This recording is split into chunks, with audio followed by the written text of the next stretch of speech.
This morning in our Consumer Confidential, we're gonna pay a visit to the doctor. NBC News Chief Consumer Investigative Correspondent Vicky Nguyen is here to help us prepare for our next appointment. Vicky, always good to have you. Great to be with you. I'm going to be a little distracted, I'll admit, because Gabriel Mocht is sitting right here in my peripheral, and I'm like a big Harvey. He's going to watch you the whole time. I know. Okay, great. Yeah, oh, boy. Oh, boy. No pressure Well, he heard we were doing this medical segment and he wanted to come in just to get some tips. Good. I mean, first of all, before you even dig into what we should be asking our doctor, it's next to impossible to even get an appointment now. I know. So, I mean, how do you even get in to see a doctor? So the first thing you want to do is target your focus, who you're going to try to make the appointment with. It's simple, but you do want to contact your insurance company and know who the list of providers is that you can get approved for. If you're on Medicare, go to medicare.gov and search, click on that tab that says providers and services. First, you've got to target that search.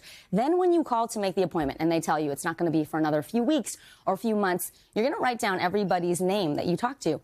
Be very polite, be very friendly, and ask them, what are the chances that I can get in when there's a cancellation? Is there a time of day or is there a certain day? Is it Tuesday mornings when you tend to get a lot of cancellations? Can I call you back then and get in to see someone sooner? That is a key trick.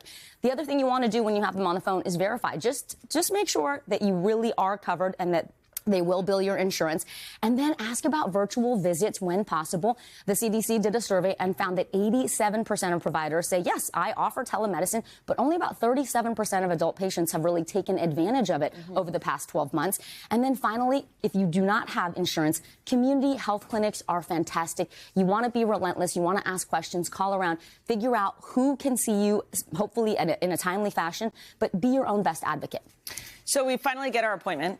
There's some homework we should do before we even go, correct? Yes. First, you want to make sure you're taking advantage of all of the preventative care that is offered to you, Dylan. For example, under the Affordable Care Act, your wellness exam once a year, all of your vaccinations, your screenings for things like diabetes, cholesterol, even some cancers, that is all covered to you with no cost out of pocket as long as it's coded as preventative care. And most insurance operates the same way.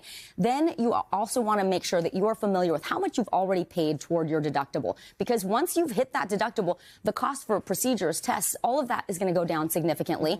And then finally, I love this one. You can always go to your insurance company's cost estimator, but there's something called the Healthcare Blue Book. You're familiar maybe with the Kelly Blue Book for cars. Sure. Healthcare Blue Book says on average patients save $1,500. A knee replacement or any kind of procedure can vary as much as 500% between providers. So you might have a list of doctors that you can choose from, but you can go to the one that will cost you less money, and that will ultimately help you with your insurance premiums as well. But Healthcare Blue Book, you just need an email to sign up. Okay, before you come to the appointment, there are certain things you need to bring with you. What do you need? Definitely. So you want your ID and also your insurance card. Everybody doesn't always carry that around. I suggest taking a picture of the front and back of your health insurance card and just keeping it in an album on your phone so you just have it. It's easy. Same with your prescription cards.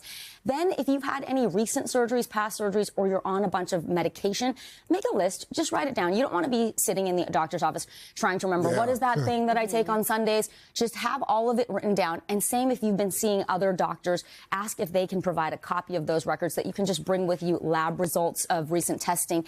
And I love this the most. Bring someone else with you if possible, because not only is that another set of eyes and ears, they can also write things down and make sure your list of questions and concerns is in a notebook or in your notes app on your phone. You don't want to forget when you're there in the heat of the moment. You want to make sure you hit all of those questions during that visit. A lot of those medical apps, like I have My Chart, and that has all of my doctors. Oh, cool. It's an app? Yeah, and it keeps all of your medical records and your prescriptions and everything so that when you go, that your doctor can just access that. And it's all in one place. That's so modern of you, Al. I love that. That's right. Thank you, Vic. Thank you, Vicky. Great tip.